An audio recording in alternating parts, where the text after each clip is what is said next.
Welcome back to round 8 of SEO Battlezone. I am your overhyped referee, Garrett Sussman, demand generation manager of iPullRank. In the left corner, we've got none other than the man himself, the flying dinosaur, Zach Chahalis. And going against him in the right corner, he is making it rain, Michael the Rainmaker King. We've got a blockbuster topic, which apparently nobody even knows about. Automated testing for SEO. And before we even dive into this, we need to break it down because companies aren't doing this, and it's kind of critical. Well, we'll answer that question. So to start us off today, intro, prologue, Michael King, what is automated testing for SEO? Sure. So the explanation of it really is like, what is automated testing in general, right? Like, so in software development, you build a series of what are called test cases to make sure that when you deploy a new feature, new functionality, that you're not breaking something in existing functionality. And so these tests can be a variety of different types. So there's unit tests, which is like tests of specific modules in the code. There are integration tests where you're bringing components of the code together and then saying like, hey, does the piping work here? And then there are like end-to-end tests where you're looking at everything in the application. So also UI tests where you're kind of looking at the front end or what have you. And so the whole idea is that if you account for the testing for SEO. So like, for instance, are there href lang tags or canonical tags on this page or on this page template?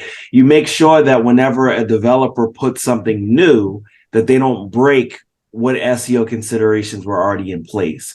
And so there's all these different platforms and frameworks for testing give you the capability to make it so something can't be pushed live or deployed into production or whatever the environment is without satisfying these tests. And so for SEO, basically, like, you can't put up new code that breaks the SEO considerations. And it acts as a mechanism that you can also have like alerts associated with it and things like that, so that a person doesn't physically have to look at every single deployment by an engineering team. They have kind of like built-in checks and balances in their coding based on these different rules and these tests that we put together. So there you go. Zach, do you have anything to expand on that? And from your experience, are businesses currently, from what you've seen, generally implementing automated testing? No, I would say what Mike put out is a very good description of everything there. I mean, the big thing is, like, for the most part, development teams are QAing and testing a lot of aspects of their code and of a deployment before it's going live. Very often, the SEO considerations are not factored into that. The vast majority of issues that I've seen throughout my career are instances where, hey, we fixed A, but it managed to break Z, which happened to be, like, let's say, SEO canonical tags, without even realizing that was going to be a thing. So a lot of folks are not doing that testing today. So to answer your question, I see it becoming increasingly more prevalent. However, it is still a large minority of sites and companies that are actually doing any form of automated or manual testing of SEO items before deployment. There you have it. So if you do want to get into the nitty-gritty of it, we have a resource. A few years ago, our own Michael King and the late Hamlet Batista had an awesome webinar talking all about SEO automated testing, really getting into the technical details. So check the link of that in the SEO Battlezone show notes. But let's dive in. Round 1, Michael King, is obviously it is, but why is automated testing for SEO a worthy investment? Go. I mean, how many times have people rolled out some code to production and then accidentally no index their entire site. Like, it's a common SEO horror story that you hear all the time. And, just having the ability to signal to a developer while they're still working on their code is the fastest way to ensure something is going to get fixed. Like, you don't want to have to wait until after something has been deployed and then tell them like, hey, you did it wrong, and then like have to write up a story, get it back in the queue. When is it going to get into the sprint? No, fix it before you break it. It's like a obvious thing that would be of value. And it also kind of speaks to, a development workflow that already exists. Like, they have test cases for other things. So why not also incorporate SEO into that as well? Zach, why is automated testing for SEO worthy investment? All right, so I'll give a little bit of a story time, but first I do want to caveat. So when we are talking about automated testing, it needs to be both pre and post launch of any deployment, right? So that is the big thing I see a lot of folks doing too, is they may only do one. They may only we're just going to test it in our QA staging environment. Great, but sometimes you push code live and it does have unintended consequences in doing so. So story time with that, I used to work with a Fortune 100 brand who back in the day, they had 8 servers. 4 were used for production, 4 were used for staging. Whenever they wanted to push a deployment, they swapped them. And what they didn't account for when they were doing that is that the robots.txt file stayed with the server. So they pushed live a robots.txt file that it just had one line of code. This allows /.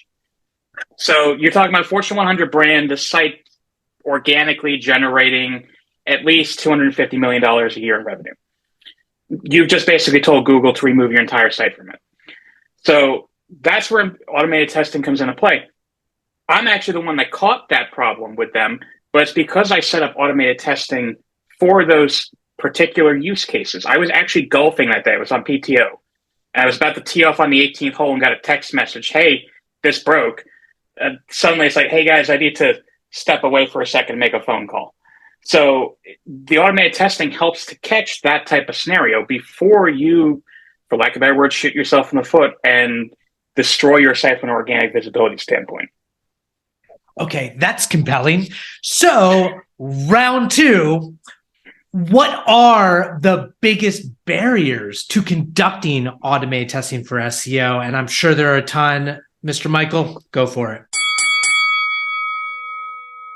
I think the biggest barrier is just that people don't know what it is or really what their role as an SEO is in doing it.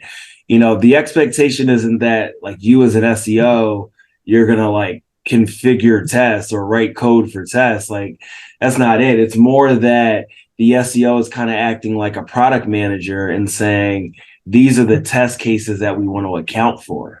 And so like defining what the data set needs to be, defining, how those things will be checked for is pretty much the job as far as like making this happen. And then also determining which test is severe enough that if it fails, it should fail the build entirely versus what is something that should just be a warning, right? And so it really comes down to, some of the basic stuff that you have to understand about SEO, like how do you prioritize? How well do you understand, how the site is built and configured so that you can determine the right sort of test, right? Like, if your site isn't using a JavaScript framework, then you probably don't have to do UI testing. Like, you could probably just do integration testing because that represents the same, environment as your server-side rendered version of your page. So it's really the barrier to entry is just like technical skill. There you go. Zach, what do you think? What are the biggest barriers? Yeah, I think there's a couple of things. I 100% agree with what Mike just threw out there.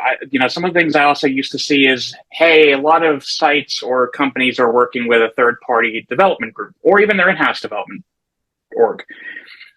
Developers aren't often keyed into SEO considerations, requirements, why things are important. They might just look at a title tag and going, oh, okay, I'm just going to drop a word in here. Half the time, that's why you see home as the title tag. But when you're looking at situations like that, they don't know to be looking for those things. So automatically, there's a little bit of an education barrier that exists there. But in some cases, it's not their jobs. A lot of companies do not have a QA group or any form of testing group that goes live with it. So if the development group's not even aware of this, let alone caring that it might be an item, and no one else is looking at it, tree falls in the woods and no one's around to hear it type thing. So that's a big piece that I see there. I also see in some cases, some companies struggle with defining their test cases because their site has problems. So for example, hey, we want to make sure our internal links point to canonical URLs. Cool. If the site's currently broken in that way, though, you're going to struggle trying to get a QA team or a dev team to understand what a good test case looks like, because they're going, oh, well, that's what we have now. But yeah, but it doesn't mean it's right. What should be happening is we fix this, and then here's what that test case looks like. So there's often a little bit of a knowledge gap on that side, too, that usually you're fixing something technical SEO-wise, and you need to make sure those test cases account for that. That's a really interesting consideration. You guys, so much good insights here, especially for people who are not paying attention to automated testing. Finally, so knowing what we know in terms of resources, in terms of workflow changes, round 3, Michael, how do you make the case for automated testing internally? I think this one is simple. Do you want to avoid the site breaking and losing traffic or not? You know, and if it comes down to like, I don't even think this is something you should try to like build a business case for. Like, I think the business case is obvious, and it's more like, hey, this is insurance so that we are doing everything we can to ensure that we are not, you know, susceptible to doing dumb things like no indexing our website. And so, again, being that engineering teams typically already have testing in place, it's not so much that you've got to, you know, bring this like net new idea in. It's really like, hey, here's a good thing that we should consider if we want to avoid, you know, potential problems. Because the reality is that we're all up against the algorithm changes and what our competitors are doing or whatever. You still want to make you still want to make your best effort to avoiding whatever, you know, could go wrong. And yeah, it's really just like buying an insurance policy for yourself. Mr. Zach, Flying Dinosaur, what do you got? I was going to say, my cheesy analogy is going to be it's like buying a home security system because you want the peace of mind for it. Same thing. But in this case, right, it's kind of, you're approaching it from 2 angles. One is that preventative nature, and you're trying to prevent something from happening. I've also seen many companies make the use case for either building automated testing rules internally or acquiring a third-party tool, which there are a wide variety of them, like SEO Radar and Little Warden and all these ones that will do it off the shelf for you to a point. Making the proof case for investing in it at that point because something broke or because they saw a revenue drop in something. So if you're not making that case before something breaks, it's not a hard proof case to say, hey, we broke this during our last release. It eventually cost us, let's say, $30,000 in revenue. I'm just picking a number. But even an off-the-shelf tool, get away for probably less than $1,000 a year if you wanted to, let alone building those things internally and maintaining them yourself. It just becomes a factor of how much do you want to lose. There you go. I mean, there's so many compelling reasons. I don't understand why you wouldn't, especially if you're an e-commerce site and you just had Black Friday and you already had something break and you've lost millions in revenue. Like, catch that for any future, you know, situation. So go and watch Mike's webinar on automated testing. If you need an agency to kind of get you set up, obviously that's something that we do. I don't know, Mike, if you want to speak to how we put in the framework and the governance of an automated testing so people can do it themselves. Sure. Yeah, I mean, a lot of what we do is developing those test cases based on the situation that the site has. You know, I've also done a rank and file video where I talk through, here's a few examples. So check out that in the webinars to get you started. But, if you want to get more advanced and more comprehensive with that, you know who to call. I'm going to throw in a caveat there too. Don't think that because you've developed the test cases that it's one and done, you don't have to look at these things again. Half the time, test cases get further developed or added to because you broke something that you've never broken before, and then you want to make sure that you don't do that again. So don't rest on it being done once you do it the first time. There you go. So if you're an SEO lead of your organization and you don't have automated testing in place, or you don't know whether you have automated testing for SEO in place, go run to the dev team, figure it out. If not, come chat with us. We can definitely help.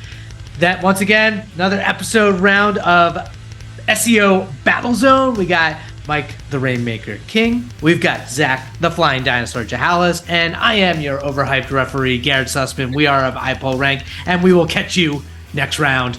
Peace out.